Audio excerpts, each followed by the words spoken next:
हम सब के जीवन में एक समस्या अवश्य आती है कि किसके समक्ष झुका जाए और किसके समक्ष ना झुका जाए। अधिकतर लोग ये कहते हैं कि एक स्वाभिमानी किसी के समक्ष नहीं झुकता, तो कुछ लोग ये कहते हैं कि जिसका आकार बड़ा होता है वो झुका हुआ है। विभिन्न मत हैं इस विषय में, परंतु सत्य क्या है? क्या आपने कभी सत्य को जानने का प्रयास किया? विचित्र पहेली है ना। वास्तविकता में ये सब परिस्थिति जन्य है। परिस्थिति के अनुसार झुकना भी उचित है और परिस्थिति के अनुसार ना झुकना भी। यदि आपको ऐसा लगे कि ये बात अनुचित है, आपके मन, आपकी आत्मा से ये स्वर उठे कि ये अनुचित है, तो ना झुकिए। ऐसा करना आपकी आत्मा को उठा देगा। और यदि आपको ऐसा लगे कि किसी की बात उचित है, परंतु अपनी आयु, अपने पद, अपने अहंकार के कारण उस बात को आप मान नहीं पा रहे, तो तुरंत नतमस्तक हो जाइए, तुरंत झुक जाइए, क्योंकि ऐसा करने से आपके अहंकार का आकार कम हो जाएगा और आपके व्यक्तित्व का कद और बढ़ जाएगा।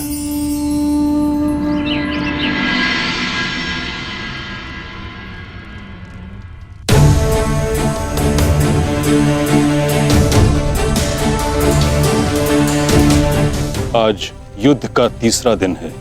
मेरी इच्छा है कि तुम हर परिस्थिति में मेरे साथ रहो। तुम्हारी सुरक्षा हेतु यह आवश्यक है। आप केवल सेना के नेतृत्व के बारे में सोचिए। तुम्हारी कुतर्कता का मैं उत्तर देना नहीं चाहता दुर्योधन, परंतु दो बातें स्मरण रहें दुर्योधन। प्रथम, जीवित रहने का प्रयास करना। द्वितीय, सदैव मेरे पीछे ही रहना।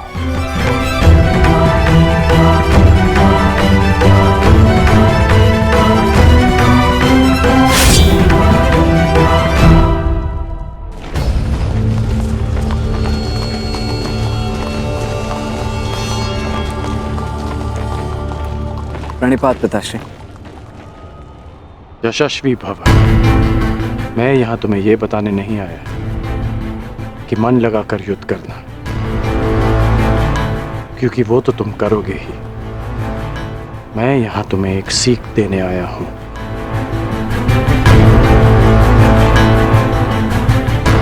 युद्ध क्षेत्र में योद्धा कहां है,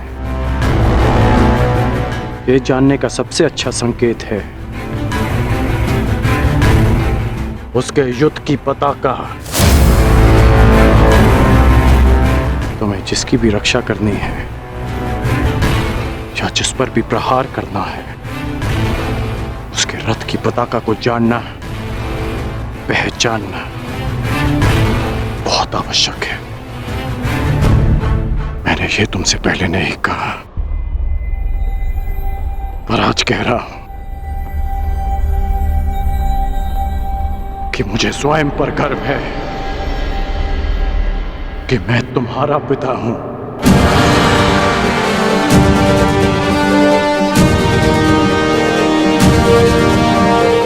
कल्याण हो तुम्हारा पुत्र। अपने पूरे कौशल से युद्ध करना और विजयी बनना, ताकि संसार स्मरण रखे कि तुम राधे कर्ण के पुत्र हो। सदा स्मरण रहेगा पिताश्री। जब मृत्यु युद्ध क्षेत्र में सामने खड़ी हो तो योद्धा कहता है, हे मृत्यु, तैयार यदि तू आने को, प्रसन्न मुखा। द्वार खुला है, तेरा स्वागत, प्रसन्न मुखा।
समय आ गया है पार्थ। क्या करना है? स्मरण है ना?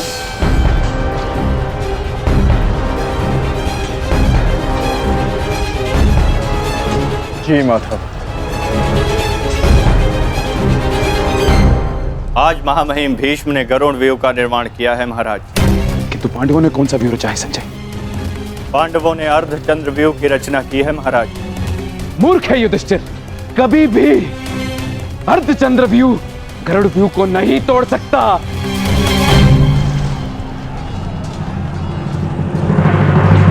प्रस्थान करो विकोदर। जो आदेश वासुदेव। अपने साथ कुछ सैनिक भी लेते जाओ।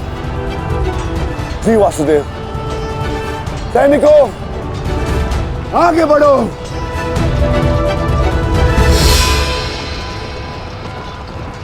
क्षमा चाहता हूं माता, किंतु भ्राता भीम दुर्योधन और उसकी सेना के लिए अकेले ही पर्याप्त है, तो फिर आपने उनके साथ सैनिक क्यों भेजे? जिस कार्य के लिए विकोदर जा रहे हैं वहां शत्रु का ध्यान बटाने के लिए उन्हें सैनिकों की आवश्यकता अवश्य पड़ेगी। तुम समझ रहे हो ना पार्थ?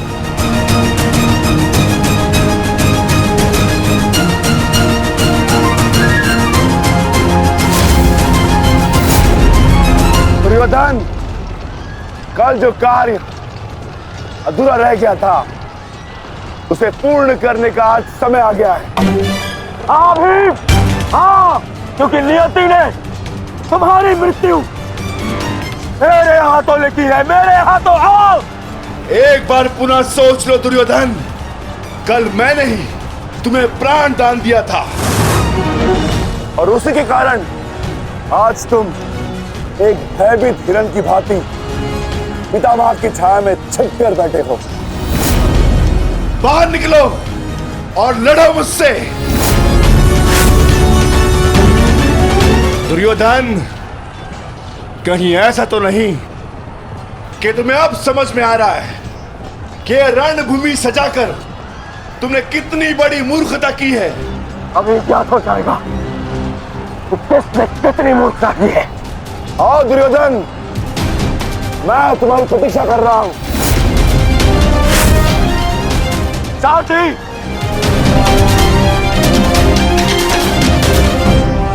पांडवों ने अर्धचंद्र व्यूह बनाया है। यदि युवराज इसमें फंस गए ना तो उनकी सुरक्षा करना असंभव हो जाएगा। कुछ ना कुछ तो करना होगा महामहिम। हमें इन्हें रोकना होगा। ये महामहिम।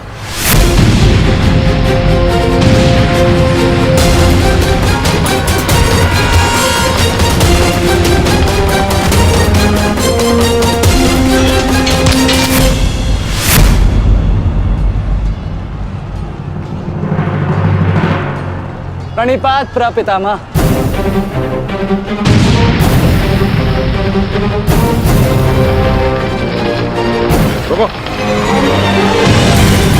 प्रणाम आचार्य। क्यों मेरे समक्ष आ जाते हो? मेरा जन्म ही सदैव आपके मार्ग में आने के लिए हुआ है आचार्य।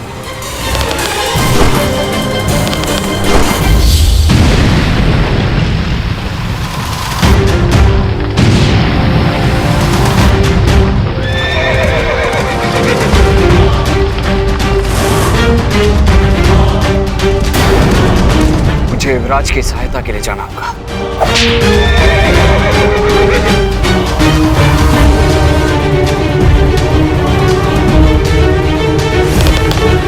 सावधान दुर्योधन!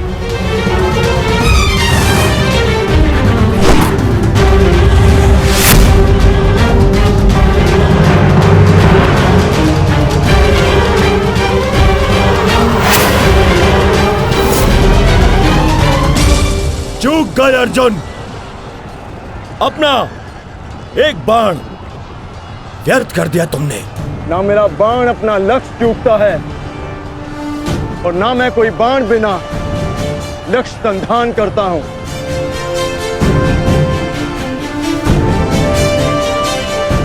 अर्थात इसलिए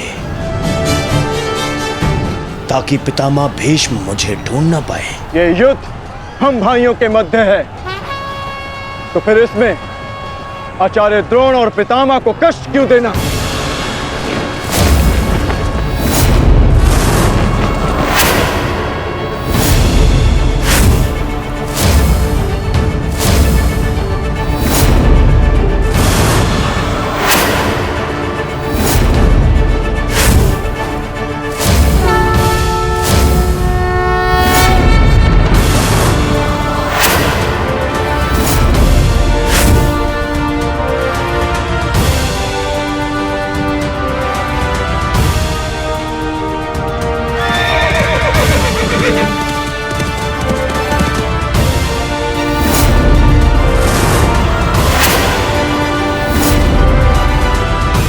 युद्ध क्षेत्र में योद्धा कहाँ है, ये जानने का सबसे अच्छा संकेत है उसके युद्ध की पताका।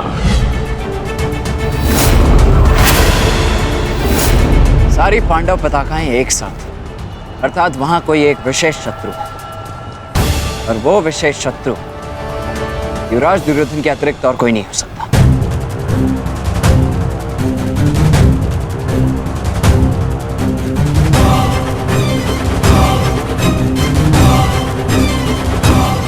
अब समझा,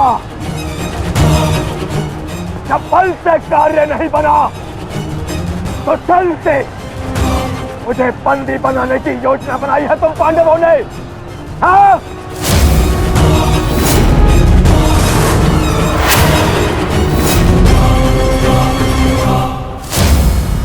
आओ!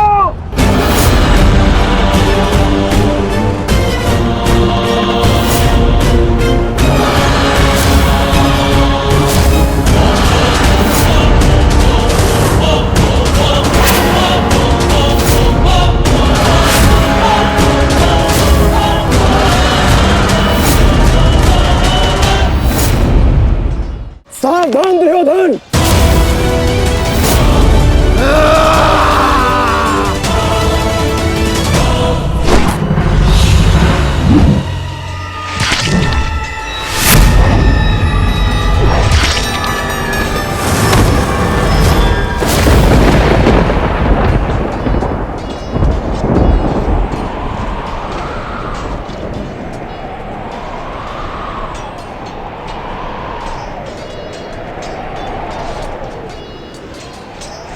प्रेस्टेन!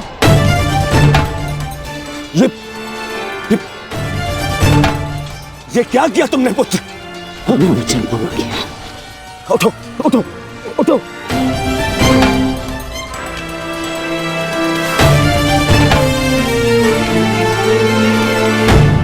ये मेरे और इन पांडवों के मध्य का युद्ध है, तुम्हारा नहीं। तुम जाओ, ये मेरा आदेश है, जाओ यहाँ से। आज यदि स्वयं ईश्वर भी मुझे आदेश दे तो मुझे स्वीकार नहीं है युवराज। आपके द्वार से कोई खाली हाथ नहीं लौटना चाहिए युवराज। शत्रु युद्ध मांग रहा है यार, आइए मिलकर उसे युद्ध का आनंद देते हैं।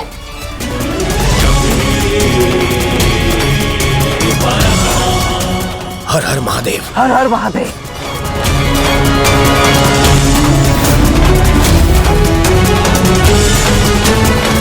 उठ जाओ वृषसेन, आज मेरे और दुर्योधन के मध्य जो भी आएगा या तो रणभूमि से जाएगा या संसार से।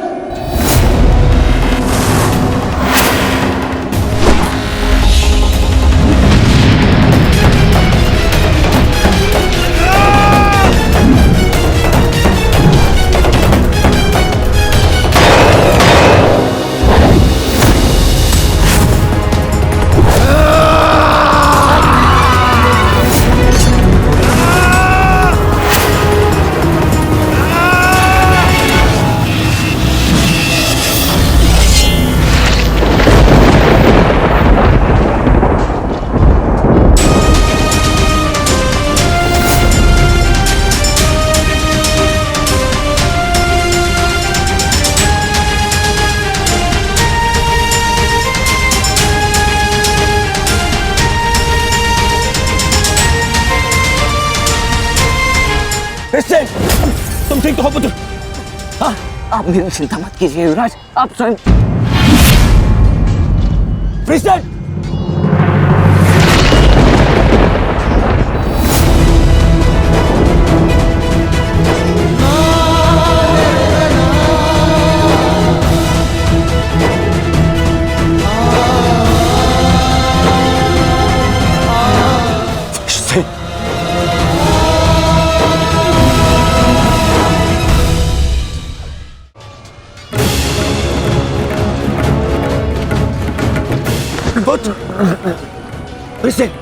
अभी भी समय है, लौट जाओ।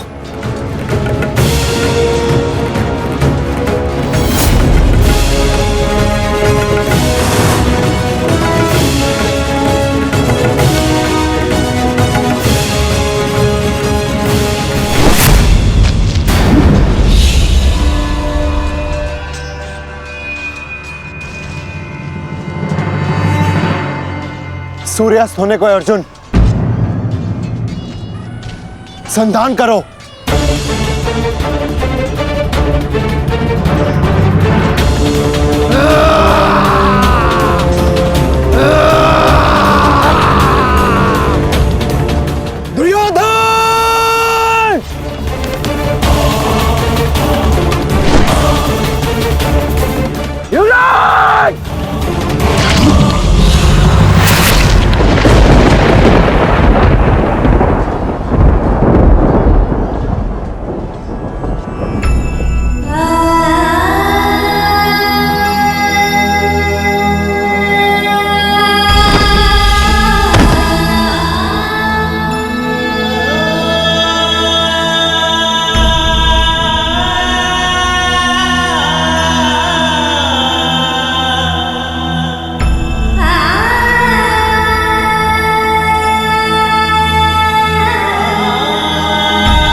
युवराज, आप सुरक्षित तो है? हाँ पुत्र, मैं सुरक्षित और तुम चिंता मत करना, मैं तुम्हें अभी वैद्य के पास में लेके जाऊंगा। तुम स्वस्थ हो जाओगे। आओ आओ।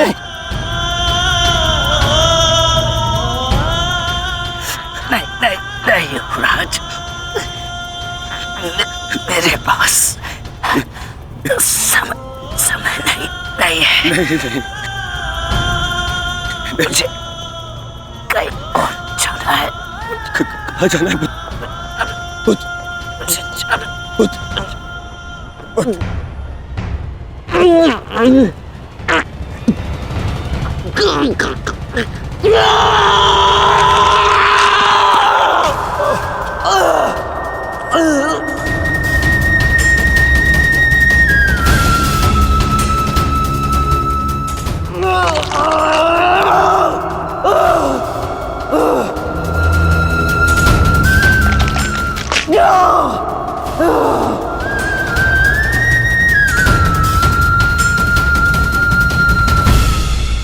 इस संसार से जाने से पूर्व मुझे उनसे मिलना है जिन्होंने